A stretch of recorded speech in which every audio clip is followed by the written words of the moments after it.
shop.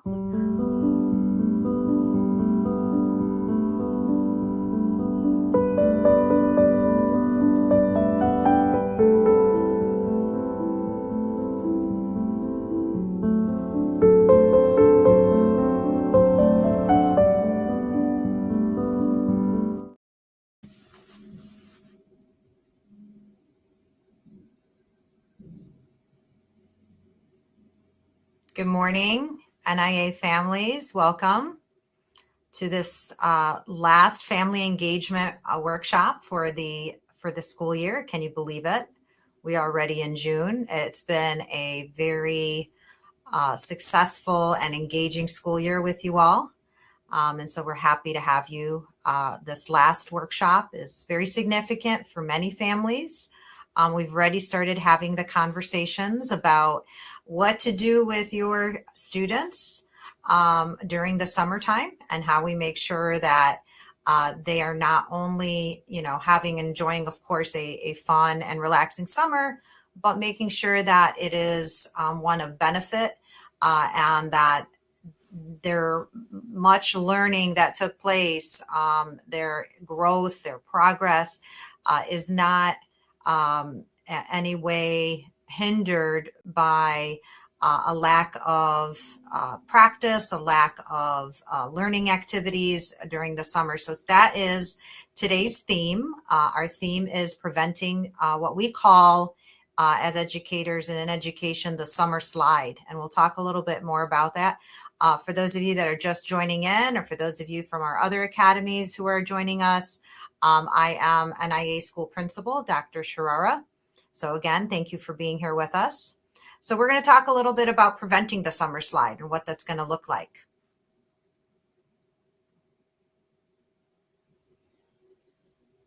So summer slide, what that really means. So we refer to summer slide as that decline in reading and writing ability that happens or across any other academic skill sets that may happen over the summer when school isn't in session. And so, think of it literally as a slide. And we start summer, we end our school year off where students have made a lot of growth and progress. And then through the summer, the end of the summer ends up looking like where they've lost some of that learning and that retained learning, that knowledge, those skills, due to, a lack of learning type of activities. And so numerous studies have shown that kids who don't engage in reading and in writing during the summer break actually slip backwards, and they lose a lot of that growth that they gained in that last school year. And by the time school year starts again, over the years through elementary school and through those primary grades, they actually fall behind up to 2 years or two grade levels by the time they get to 5th grade. And that's quite significant. And so that is avoidable. And so I'm going to share with you some strategies and some approaches that are very realistic for any parent to ensure that their childs are doing during the summer that minimizes and avoids that summer slide or that summer slip.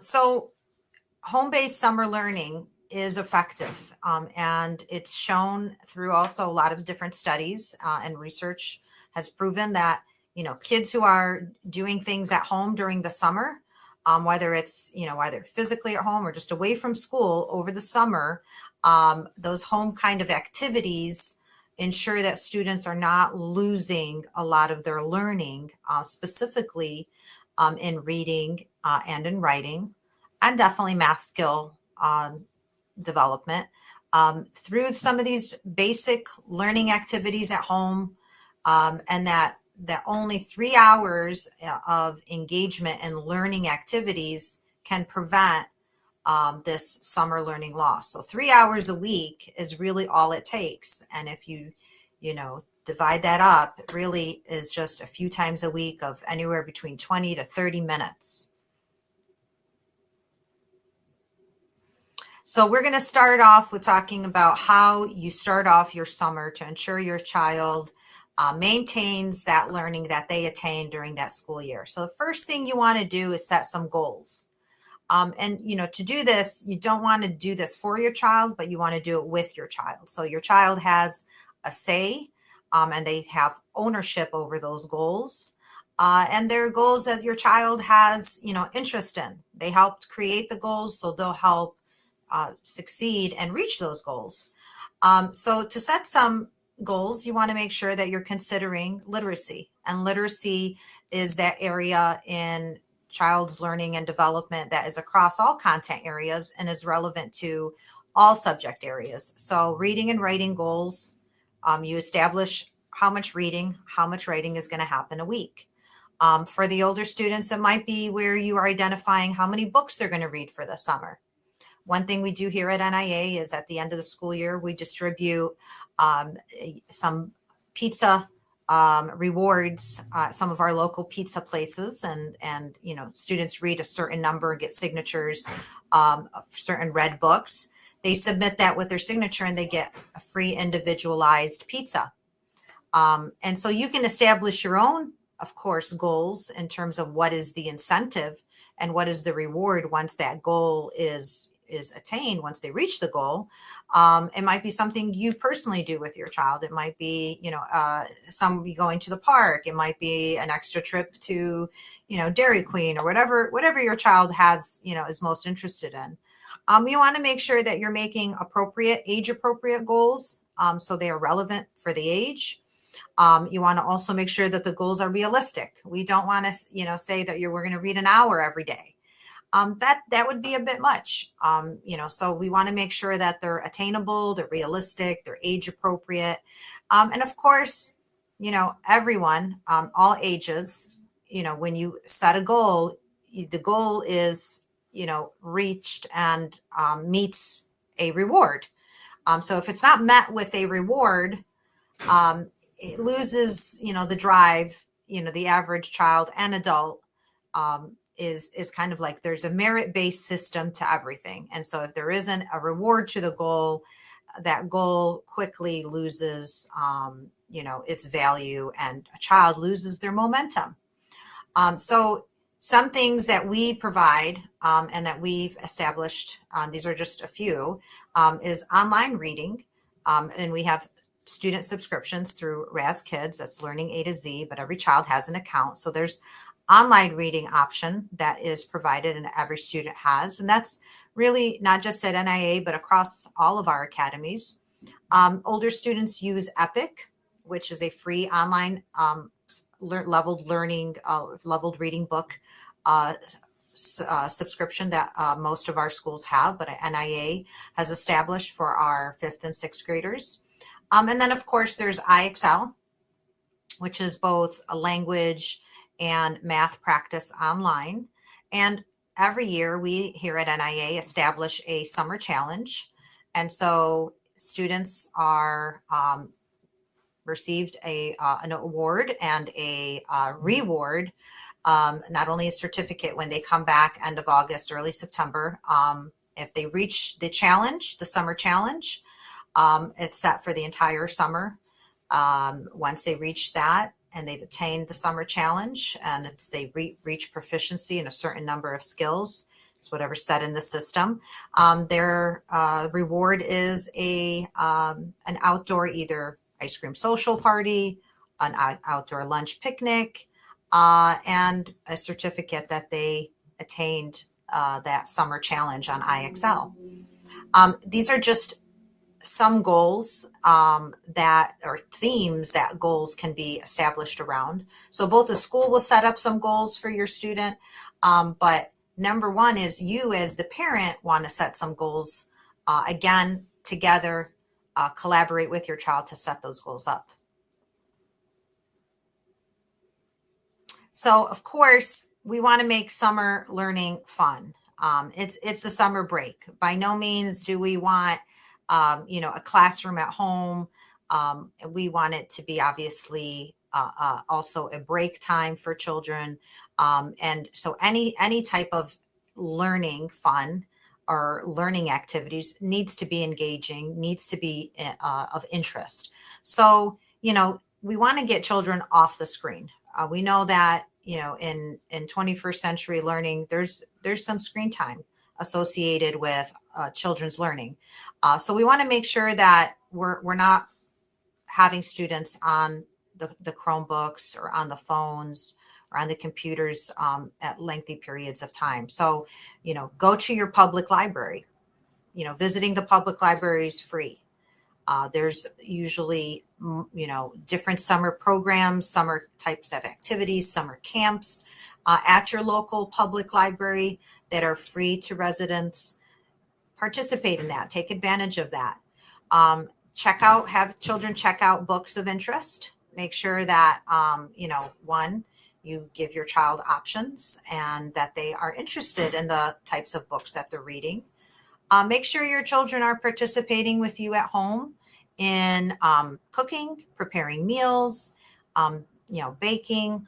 All of that requires reading, measuring, observing, and also it's a great opportunity to have these, meaningful conversations with your child and making sure that they understand, what it is that they're doing, and that they were the guide in the product that you all were creating. So that also includes planting and gardening. Though that type of learning is kind of like experimental type fun. So, we teach our children that they are young scientists, and in the area of science, everything is, following the methods. So naturally, when we put content into skills and into practice, those connections are made in real life kind of applications. That's the time to do it. And that also is an opportunity to be outdoors and have outdoor fun. Science experiments, the online, everything is at our fingertips. So many different types of, experiments that children can participate in with just some products at home that are simple and easy to do. A great opportunity for you to have fun with your child. Create an experiment that you want to participate in with your child. Of course, again, engaging your child in what they're interested in, and have that be an activity you do outdoors as well. And of course, we talked about our IXL Summer Challenge. So keep in mind, if you're creating a few goals, you want to make sure the goals are centered around literacy number one. But with IXL Challenge, you have reading and math skill practice in one bundle. So you also want to gauge how much time is being dedicated or being assigned for this kind of like learning practice that is engaging during the summer. So it doesn't become too much or become overwhelming for a child either. So again, when we're talking about interests, we want to make sure that, we try to engage our child in a topic that they are either interested in, they want to become more familiar in, or they feel that they're very familiar with and they want to learn more about it. And so at your local library and or online, there are many different opportunities to engage your child or to get at books that they're able to read at their level, and that they're including topics of their interest. And so making sure that you can also are able to create learning and literacy around a theme and follow that theme through. So when we talk about using that theme, you can extend reading into writing, and this is something we do at school, and we encourage parents to do at home. So if the theme is about gardening, for example, and or vegetables, and so you identify your theme, you find books around that theme, and then after that book is read, either you read it together, your child reads it independently, and then you read it together. You ask your child questions. It's very important that you are engaging with your child. So you make sure that not only have they read, but that they understood what they read. So asking important questions about the characters, the topic, the setting, if there's a plot, if what the solution was, and how that story ended. And then from there, you extend into the writing component, and have them write about what they read, have them identify some things. Here you see different types of vegetables that were grown in the garden, and where does the food grow. And so you can do this with your child depending on their age level and their capabilities, or your child can do this independently. So again, reading and writing goes hand in hand. We want to make sure that we're also developing writing skills, as that is an area that is an area not only that we continue to work on developing, but specifically with multilingual learners, we know that it is an area of deficiency in a significant percentage of our students. So our goal is continuously building and embedding writing practice in everything we do. So regardless of the content area, and regardless of the subject, that there is a writing component. And that includes illustrations, drawing pictures, and then writing about those pictures. So again, we talked about a little bit about talking about the topic. One thing we find in multilingual learners, and again, I reference multilingual learners as we have a significant percentage of multilingual learners. The focus is about those complete 4 domains of literacy. So not reading, just reading and writing, but speaking and listening. And so a lot of development happens in not only language acquisition, but literacy is when children are speaking and using their understanding of both the written text and the read text in their spoken communication. So they're using their language and they're developing their language skills about talking about their topic.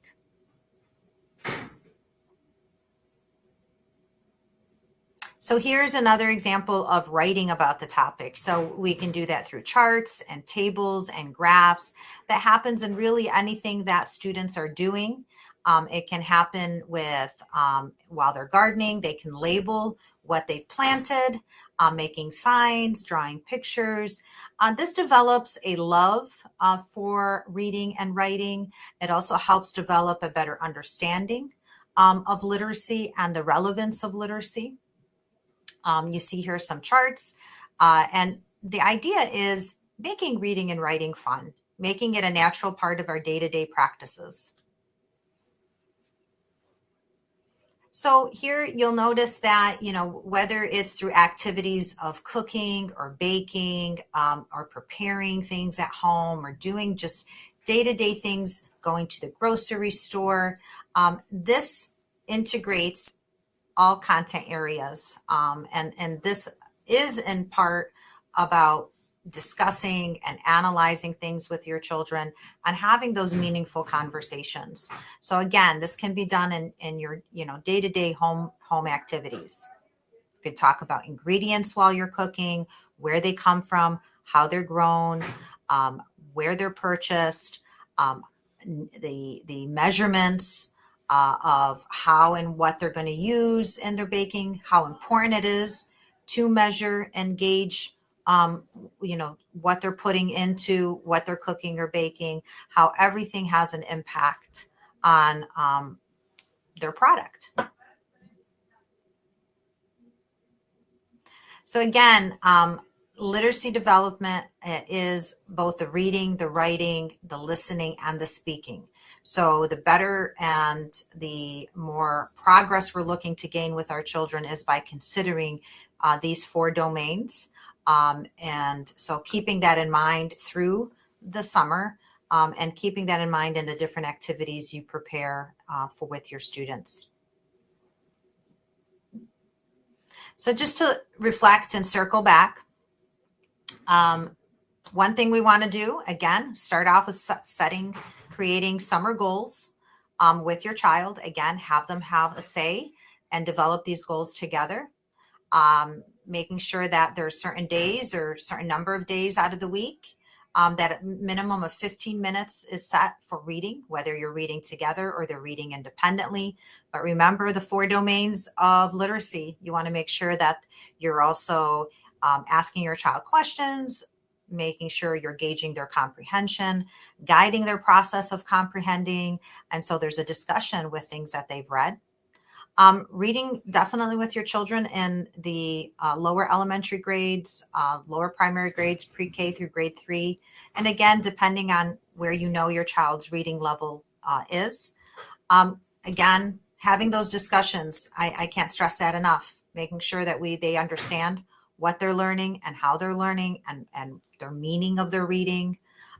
Looking for context clues when they read, making sure that their words, depending on whether multilingual learners or limited vocabulary, children who have limited vocabulary, making sure that the text, the words in the text are understood, that children are developing the vocabulary, having conversations about words that are new to them, getting them in the habit of looking up words and looking for context clues within the text. If one thing you walk away from this live here today, or this discussion about summer slip, summer slide, is create goals, make sure they're reading and writing over the summer, utilize the goals that are set by the school. More importantly, set up your own goals with your kids, have them have a say in it. They will own their goals if they had a part in making them. Make sure the reward is also enticing. That always helps. As we want to develop intrinsic learning and have that intrinsic motivation, we know that children at this age also need some rewards to have that gratification present as well. And of course, please limit screen time. We do not want kids on their either iPads or on the Chromebooks or on the television for a significant part of the summer. We know that just really is, it depletes a lot of their opportunity to not just maintain their learning, but also to be active and engaged in the beautiful summer months, the few summer months that we have. But keep them busy and keep them safe. And I thank you for joining with me today. I hope that you all have a wonderful, relaxing, and safe summer that is filled with learning, fun, engagement, physical activity, outdoor time. And we look forward to seeing you in the next school year. Thank you all again. HES Academies have been serving the Detroit metro area for over 23 years, promoting academic excellence, leadership, and cultural diversity, ranking as some of the top schools in the state of Michigan. Our pre-K through 12th grade students enjoy tuition-free, state-accredited education by STEM certified and highly qualified staff with no geographical restrictions, and with advanced placement, college dual enrollment, scholarship, and Arabic language programs. Noor International Academy in Sterling Heights at NIAPSA.org, Star International Academy in Dearborn Heights and in Canton at StarPSA.org, Universal Academy in Detroit at UniversalPSA.org, and Universal Learning Academy in Westland at ULAPSA.org. Join HES Academies today and enjoy a free Chromebook for every enrolled student.